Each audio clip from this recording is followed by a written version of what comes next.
KaraokeBooks. The Adventures of Ferdinand, Count Fathom. Tobias Smollett. Audiobook. Chapter 20. He prepares a stratagem, but finds himself countermanded, proceeds on his journey, and is overtaken by a terrible tempest. In the course of this journey, Ferdinand, who was never deficient in his political capacity, held a secret conclave with his own thoughts, not only touching the plan of his own future conduct, but also concerning his associate, of whose fidelity and adherence he began to entertain such doubts as discouraged him from the prosecution of that design in which the Tyrolees had been at first included, for he had lately observed him practice the arts of his occupation among the French officers, with such rapacity and want of caution, as indicated a dangerous temerity of temper, as well as a furious rage of acquiring, which might be some time or other satiated upon his own friends. In other words, our adventurer was afraid that his accomplice would profit by his knowledge of the road and countries through which they traveled, and, after having made free with his most valuable effects, in consequence of the familiarity subsisting between them, leave him some morning without the ceremony of a formal adieu. Aroused by this suspicion, he resolved to anticipate the supposed intention of the Tyrolees, by taking his own departure in the same abrupt manner. And this scheme he actually put in execution, upon their arrival in Bar-le-Duc, where it was agreed they should spend a day to repose and refresh themselves from the fatigue of hard riding. Ferdinand, therefore, taking the advantage of his companion's absence, for the Tyrolees had walked abroad to view the town, found means to hire a peasant, who undertook to conduct him through a by-road as far as Chalon, and with his guide he accordingly set out on horseback. After having discharged the bill, left a blank paper sealed up in form of a letter, directed to his friend, and secured behind his own saddle a pair of leathern bags, in which his jewels and cash were usually contained. So eager was our hero to leave the Tyrolees at a considerable distance behind, that he rode all night at a round pace without halting, and next morning found himself at a village distant 13 good leagues from any part of the route which he and his companion had at first resolved to pursue. Here, thinking himself safely delivered from the cause of all his apprehension, he determined to lie incognito for a few days, so as that he might run no risk of an accidental meeting upon the road with the person whose company he had forsaken, and accordingly took possession of an apartment, in which he went to rest, desiring his guide to wake him when dinner should be ready. Having enjoyed a very comfortable refreshment of sleep, with his bags under his pillow, he was summoned, according to his direction, and ate a very hearty meal, with great tranquility and internal satisfaction. In the afternoon he amused himself with happy presages and ideal prospects of his future fortune, and, in the midst of these imaginary banquets, was seized with an inclination of realizing his bliss, and regaling his eyesight with the fruits of that success which had hitherto attended his endeavors. Thus inflamed, he opened the repository, and, O reader, what were his reflections when, in lieu of Mademoiselle Melville's earrings and necklace, the German's golden chain, divers jewels of considerable value, the spoils of sundry dupes, and about 200 ducats in ready money, he found neither more nor less than a parcel of rusty nails, disposed in such a manner as to resemble in weight and bulk the movables he had lost. It is not to be supposed our adventurer made this discovery without emotion. If the eternal salvation of mankind could have been purchased for the 10th part of his treasure, he would have left the whole species in a state of reprobation, rather than redeem them at that price, unless he had seen in the bargain some evident advantage to his own concerns.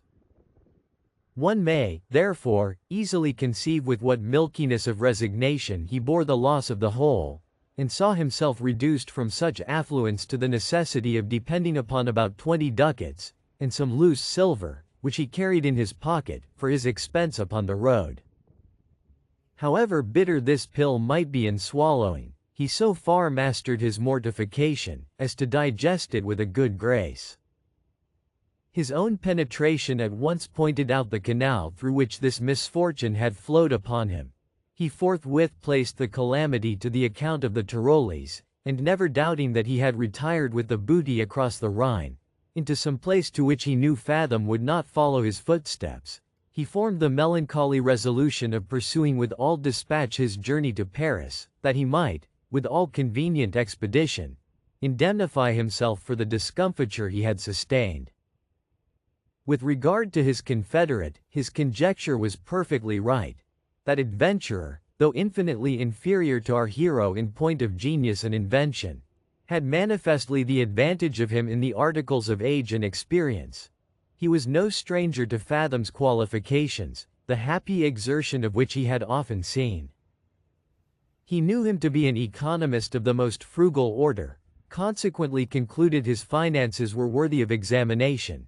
and, upon the true principles of a sharper, eased him of the encumbrance, taking it for granted that, in so doing, he only precluded Ferdinand from the power of acting the same tragedy upon him, should ever opportunity concur with his inclination.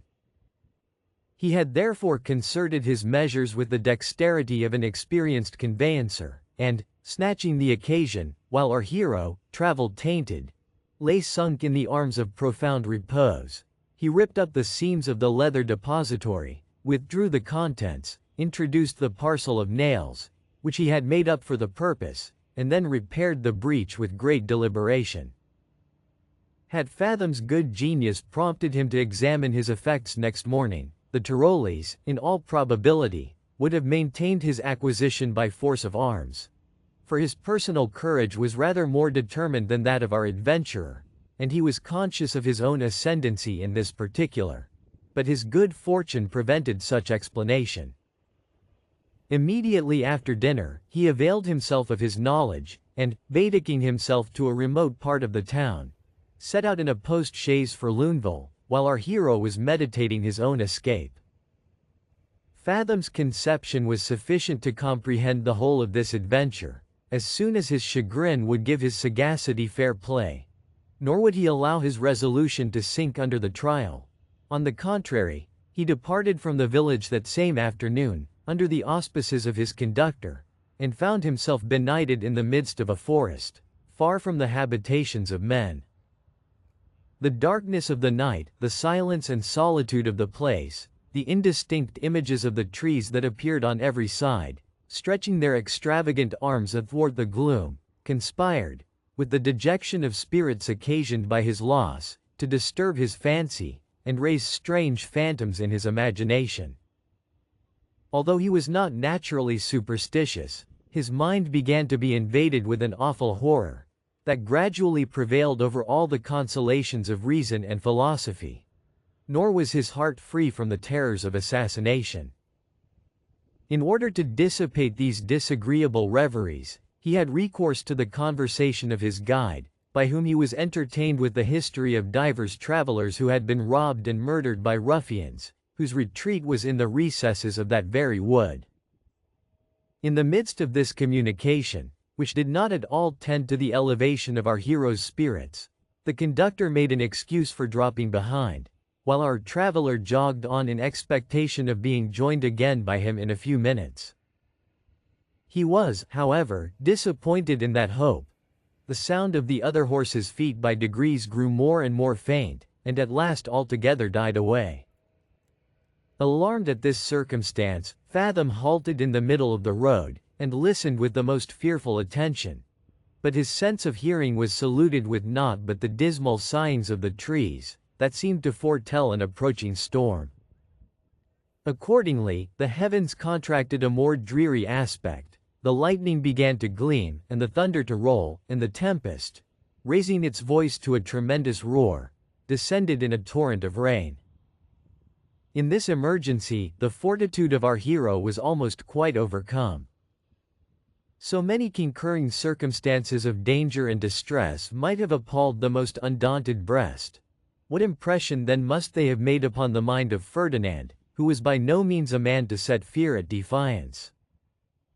Indeed, he had well nigh lost the use of his reflection, and was actually invaded to the skin, before he could recollect himself so far as to quit the road, and seek for shelter among the thickets that surrounded him. Having rode some furlongs into the forest, he took his station under a tuft of tall trees that screened him from the storm, and in that situation called a council within himself, to deliberate upon his next excursion. He persuaded himself that his guide had deserted him for the present, in order to give intelligence of a traveler to some gang of robbers with whom he was connected, and that he must of necessity fall a prey to those banditti, unless he should have the good fortune to elude their search, and disentangle himself from the mazes of the wood. Harrowed with these apprehensions, he resolved to commit himself to the mercy of the hurricane, as of two evils the least, and penetrate straight forwards through some devious opening, until he should be delivered from the forest. For this purpose he turned his horse's head in a line quite contrary to the direction of the high road which he had left, on the supposition that the robbers would pursue that track in quest of him, and that they would never dream of his deserting the highway, to traverse an unknown forest, amidst the darkness of such a boisterous night. After he had continued in this progress through a succession of groves, and bogs, and thorns, and brakes, by which not only his clothes, but also his skin suffered in a grievous manner, while every nerve quivered with eagerness and dismay, he at length reached an open plain, and pursuing his course, in full hope of arriving at some village, where his life would be safe, he descried a rushlight at a distance, which he looked upon as the star of his good fortune, and riding towards it at full speed, arrived at the door of a lone cottage, into which he was admitted by an old woman, who, understanding he was a bewildered traveler, received him with great hospitality. When he learned from his hostess that there was not another house within 3 leagues, that she could accommodate him with a tolerable bed, and his horse with lodging and oats, he thanked heaven for his good fortune, in stumbling upon this homely habitation, and determined to pass the night under the protection of the old cottager, who gave him to understand that her husband, who was a faggot maker, had gone to the next town to dispose of his merchandise, and that, in all probability, he would not return till next morning, on account of the tempestuous night.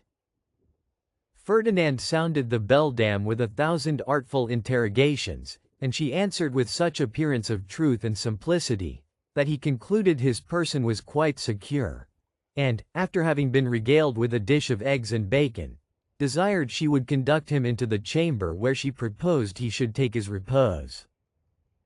He was accordingly ushered up by a sort of ladder into an apartment furnished with a standing bed, and almost half filled with trusses of straw. He seemed extremely well pleased with his lodging, which in reality exceeded his expectation, and his kind landlady, cautioning him against letting the candle approach the combustibles, took her leave, and locked the door on the outside. If you liked what you heard, please subscribe to the channel.